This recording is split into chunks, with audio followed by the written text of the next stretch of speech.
Welcome back, fourth graders. We're going to spend the rest of this week in reading, doing some things that go along with a special day coming up tomorrow. Maybe you didn't realize this. Guess what tomorrow is? It's National Paper Airplane Day. Yes, it's the actual holiday, well, unofficial observance celebrated on May 26th of every year in the United States to commemorate the simple aeronautic toy. That aeronautical toy, the paper airplane, actually is going to teach us about some engineering as well. And so I'm going to tie together a little bit of STEM, which is talking about engineering, and some reading and with some books. And finally, getting a chance to make our own paper airplane. So we're going to start today by looking at a story called Violet the Pilot. So I hope you enjoyed that story, Violet the Pilot. A very clever and creative young girl. But now it's time for you to start thinking about your paper airplane. The design of your paper airplane is your assignment for today. And I'm going to show you a little bit about the science behind it because, believe it or not, even with paper airplanes, there is a science to it that'll help you make a better plane. So let's watch a little bit of this. Let's start by folding the paper in half, kind of like a hot dog bun. Then unfold it again and lay it flat. Now, fold down the top two corners. Try to line up each corner so that it reaches all the way to the fold in the middle.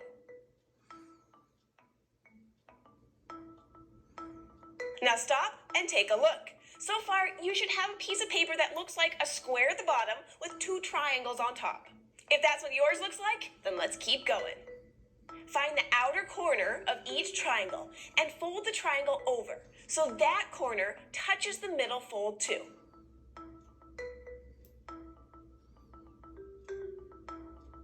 Now, close up your paper and flip it over. Fold down each side just about halfway to make wings.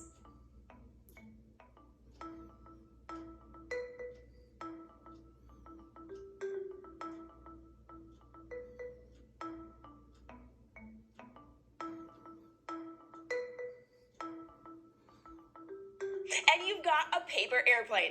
Let's see how it does. That was pretty good, but how does a paper airplane fly? Well, it's all about forces. And in fact, the forces that help paper airplanes glide are the same ones that keep a real airplane flying high in the sky. A force is something that pushes or pulls on something else. And there are a couple of different forces that act on your paper airplane to make it fly. First, you need a force that creates forward movement. That kind of force is called thrust. In real airplanes, thrust is created by engines, which make the jet move forward by taking in a bunch of air and then pushing it out the back really fast. But our airplane is just made out of paper, no engines. So where are you going to get the thrust? That's right, from you. When you throw a paper airplane, you're providing the thrust by pushing the plane forward. After that initial push, your plane doesn't get any more thrust. It just glides, which is one of the reasons that it eventually falls to the ground. We don't just want our plane to go forward. We want it to float on the air. So we need another force to get our airplane flying high. This one's called lift, and it comes from the shape of the plane. Try making an unfolded piece of paper fly. It's hard. That's because the paper needs sturdy wings in order to fly. But when your airplane's wings slice through the air, they create lift. As your plane moves, the wings push air out of the way. But the air has to go somewhere, so it quickly gets out of the way by moving up and over the wing. And the faster that air moves over the wing, the less time it has to push down on it. So the air above the wing is pushing on the plane less than the air below it. This force makes the plane go up. A big airplane needs more lift to get off the ground than a small airplane. That's why bigger planes need bigger wings. Now, the plane that you and I made doesn't have a whole lot of lift because the wings are so thin. So in order to fly, this airplane needs a whole lot of thrust, which means you need to throw it hard. But there are lots of different ways to make paper airplanes, all with different shapes that make the most out of the forces that help them fly. So that's just a little more information about the ideas behind how paper airplanes work, which is the same as an actual plane. There's thrust, which is your force moving forward, pushing that plane through the air. And then there's the lift, trying to create less air pressure above it than below it. The air below it makes it rise up because the air is rushing over the top. Now, believe it or not, there's actually a world championship for paper airplanes. Let me just show you a quick little clip here about how serious it can get in competition for paper airplanes.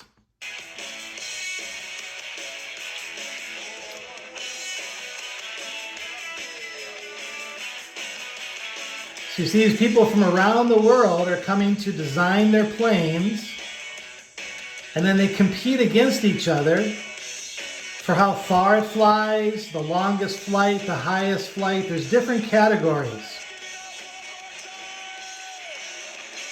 It's this huge tournament. So just think, paper airplanes can be that detailed and complicated. Looks like the highest flight, the longest flight, all these different categories that they have for their paper airplane championship.